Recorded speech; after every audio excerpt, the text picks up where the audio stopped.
Bonjour, je suis Sandrine Montero, guide en développement personnel, thérapeute de couple et constellatrice familiale.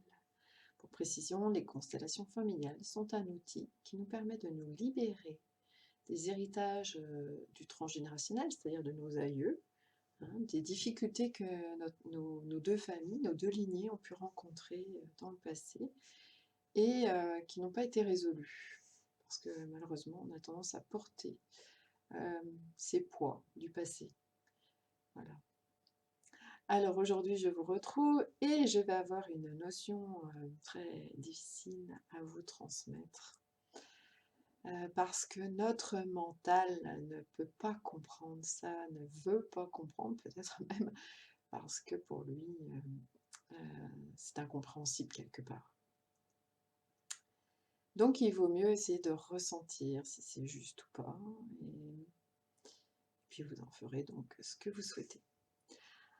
Alors, c'était en rapport à cette proposition que je vous ai de chercher de rechercher pourquoi il y a un mensonge derrière notre attitude à accuser l'autre.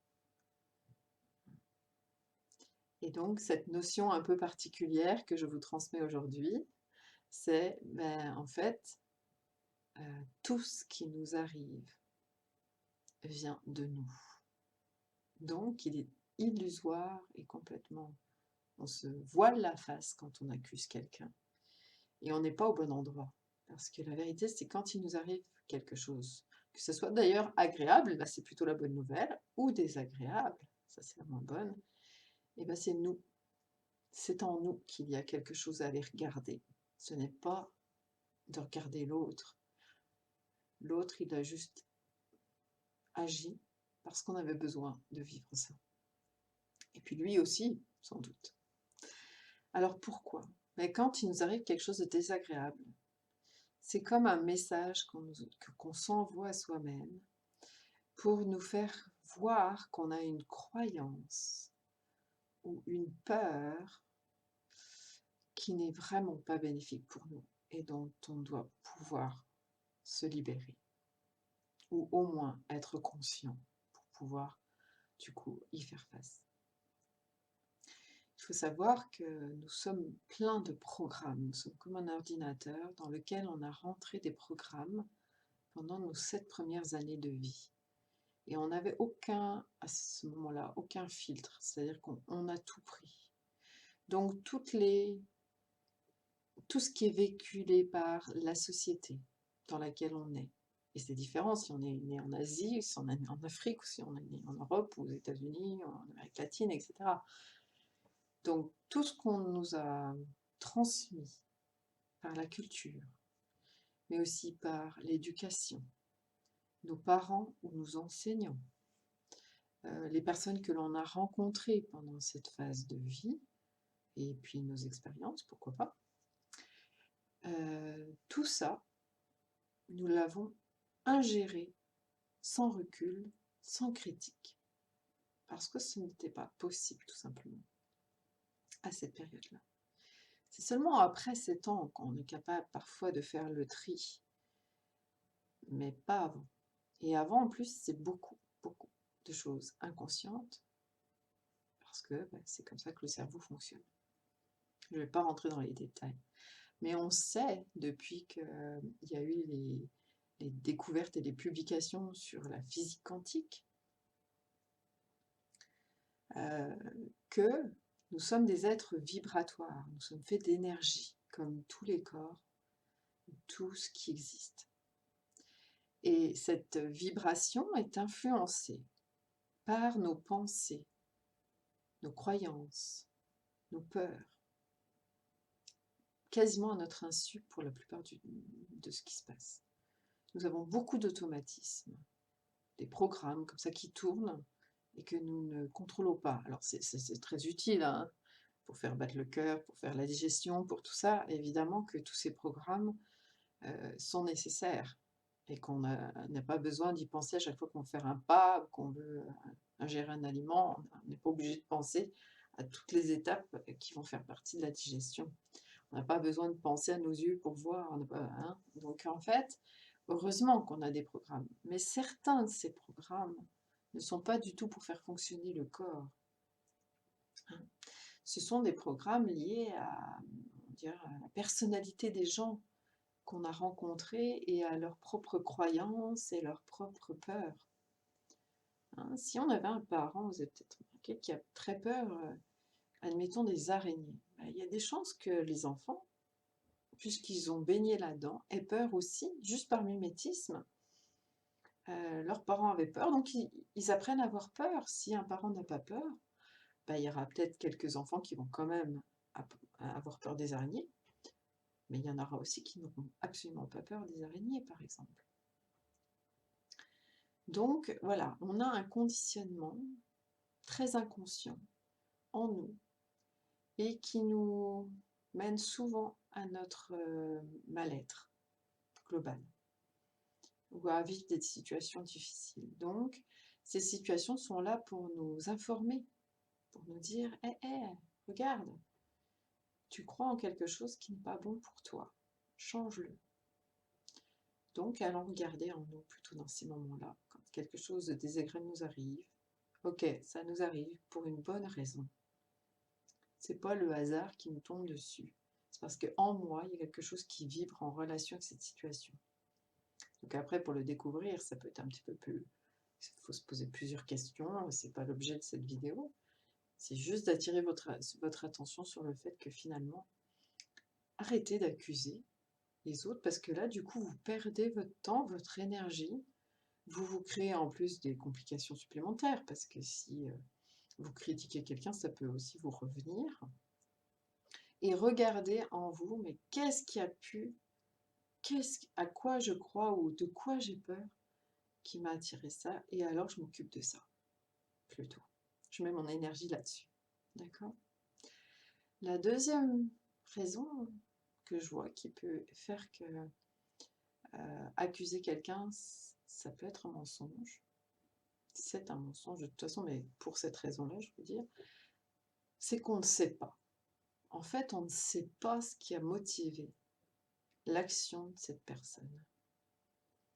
Et on juge, on critique, on fait des interprétations souvent, mais en fait, on n'en sait rien. Donc accuser quelqu'un de quelque chose sans savoir dans quel contexte cette personne était, quelle était son intention, qu'est-ce qu'elle vivait à ce moment-là, c'est pas pour l'excuser là. On n'est pas en train de dire qu'il faut excuser les gens qui font quelque chose qui nous porte préjudice. Mais on doit changer notre regard sur ça en se disant qu'ils nous ont porté préjudice, peut-être sans le vouloir.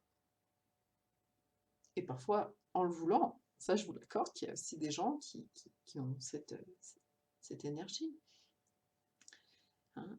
C'est sûr que quand on est confronté, c'est une notion très difficile parce que là, il y a plein d'objections aussi, hein, du mental qui se dit, ben, peu importe quoi, ce que la personne vivait ou autre, moi je vois le résultat sur moi, ça c'est sûr, mais on accuse parfois à tort. Donc allons vérifier, ne serait-ce que ça déjà, allons vérifier pourquoi cette personne agit comme ça. Surtout si c'est une personne qu'on est amené à revoir. Je m'aperçois que pour illustrer le propos, la difficulté à accepter que ça vienne de nous, par exemple dans des cas, on va dire, mais je sais pas, j'ai un enfant malade, ça peut pas venir de moi, ou j'ai été violée, ou j'ai été agressée, volée. On peut se dire, mais c'est normal que j'accuse l'autre, c'est l'autre qui a fait quelque chose de terrible, hein. Mais si on prend l'exemple du vol, parce qu'il est un peu plus simple à expliciter, si en vous, vous avez par exemple une croyance que vous ne méritez pas ce que vous avez, comme s'il y a une petite voix en vous qui vous dit bah là t'as trop de choses, t'es trop heureuse, vous voyez, t'as trop de bien par rapport à d'autres personnes peut-être qui sont dans la misère, c'est pas juste, vous voyez, cette notion de justice, comme si en avoir plus que les autres c'était pas normal. On peut avoir des voilà, des croyances comme ça, ou alors on a, puis on est tellement attaché à ce qu'on a que du coup on a la peur justement de le perdre. Hein, ça peut être deux axes de réflexion.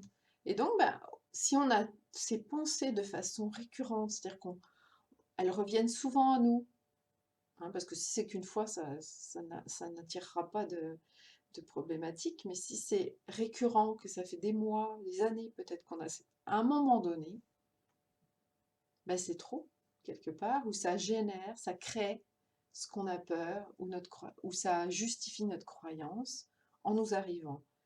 Voilà, et là on va être volé. Mais parce qu'en nous, il y avait quelque chose qui vibrait ça. Et on peut l'observer des fois. Euh, Pourquoi mon appartement et pas celui d'à côté? Oui, oui, mais peut-être que votre voisin n'a pas cette croyance. Hein. Pourquoi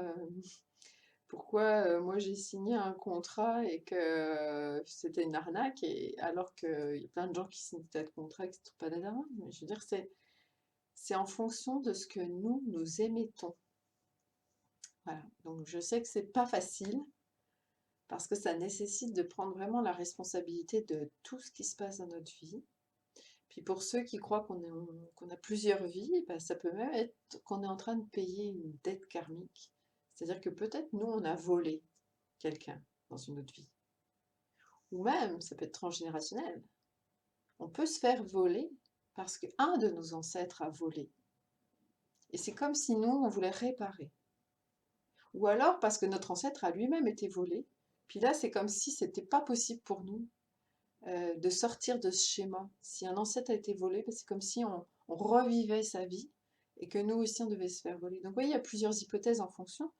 Mais en tout cas, j'espère que vous pourrez voir que ce qui est en jeu, c'est de prendre sa responsabilité plutôt que d'accuser.